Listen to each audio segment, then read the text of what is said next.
So you just bought yourself a GameCube, and you want to know how to make this thing better.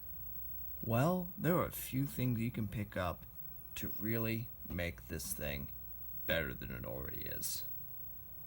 The first thing I am going to recommend is ditch your current controller. If it's wired, get rid of it. You need a Wavebird. This is the GameCube's wireless controller. It feels just like a normal controller. It functions like a normal controller, but it's wireless. It does take 2 AA batteries and requires a receiver. Now, this is where things get interesting. You need to make sure that your Wavebird controller is tuned to the same channel, in this case channel 1, as your receiver, channel 1. You can change the channel.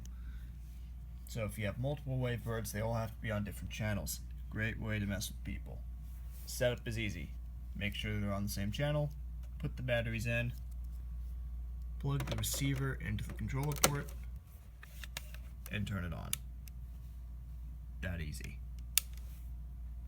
Now, with this being a 6th generation console, things are stored on memory cards, and I highly recommend you pick up a good capacity one. This is a memory card 251, which are pretty cheap and easy to find. I also recommend you pick up a second one. This is a third-party 251 memory card, or 16 megabits. In actuality, it's 16 megabits. That says megabytes. It's wrong. This way, you can have your main memory card and a secondary one. If you run out of space on this one, you have this one. Or, if you want to play Animal Crossing, you need an entire memory card just for that game. And the last thing I am seriously going to recommend for this thing is the Game Boy player.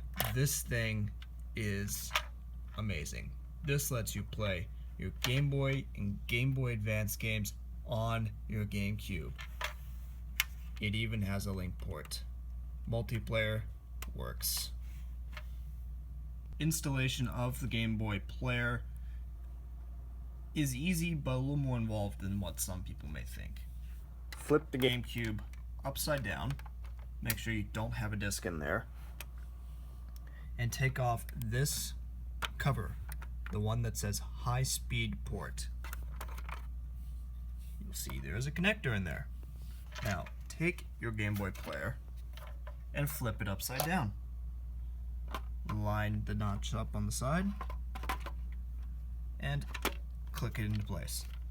Now, screw these 2 screws in using a screwdriver or a coin. In my case, I'm using a gold dollar. And screw them in. Don't screw them too tight, just tight enough to hold them in. Make it snug. The Game Boy player, however, will not work by itself. I have the Game Boy player attached. I'm going to plug in the original copy of Tetris. This will play the original games just fine.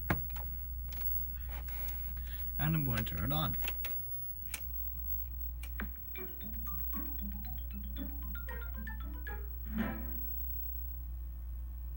And as you can see, nothing happens. Nothing at all. It doesn't know how to talk to it by itself. What you need is software. You need the boot disk for the Game Boy player. Now, getting the player by itself is freaking cheap. You can pick these up pretty cheap online. The disc, however, can be, well, when you do find one, they're upwards of $50, $60. So, have fun with that. Get them bundled, because if you only get the player, you're going to have a fun time getting one of these. Get them bundled. So you just open this up, put your disc in, and turn it on.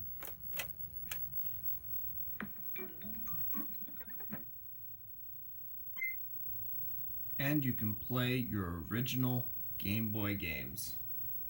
This will play Game Boy, Game Boy Color, and Game Boy Advance games just fine. Take that out. Now I can go ahead and pop in a Game Boy Advance title.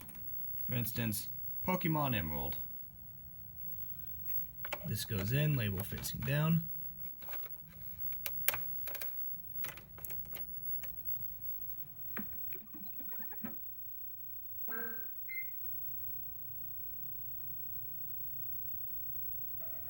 And there we are. We're playing the game. Simple as that. Now, to get these Game Boy Advance games out, there's a little tab here on the side, right there, that you can just pull. And you can go ahead and pull it out. Now, what if you don't like using a Gamecube controller to play your Game Boy games on the big screen? Well, Nintendo thought of that. Simply unplug your controller and get yourself a Game Boy to GameCube cable. This is also a Game Boy Link cable.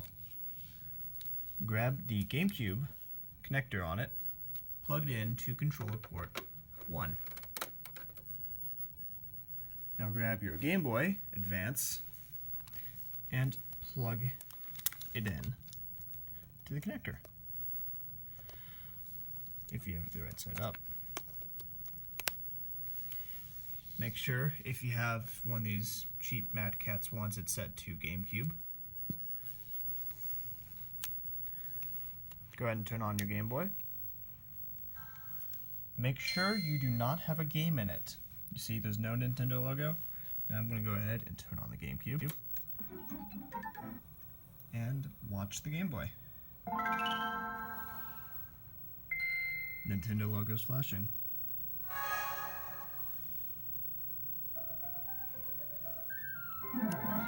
Now, I can use the actual Game Boy as the controller.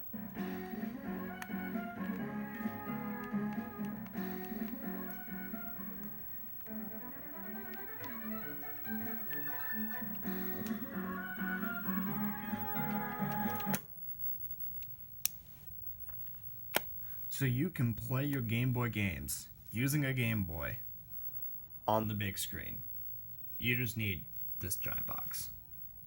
That's how you make your GameCube even better. Of course, the coolness factor goes up the more wavebirds you have, but nothing beats the Game Boy player. And of course, while most of these things work with the Nintendo Wii, such as the wavebird, the Game Boy to GameCube cable works with connected games such as Pac-Man Versus, the Game Boy player does not work. The Wii does not have the connector on the bottom of the system for this device. It won't work. But, with all that aside, the GameCube is still one hell of a system, and I highly recommend you pick one up.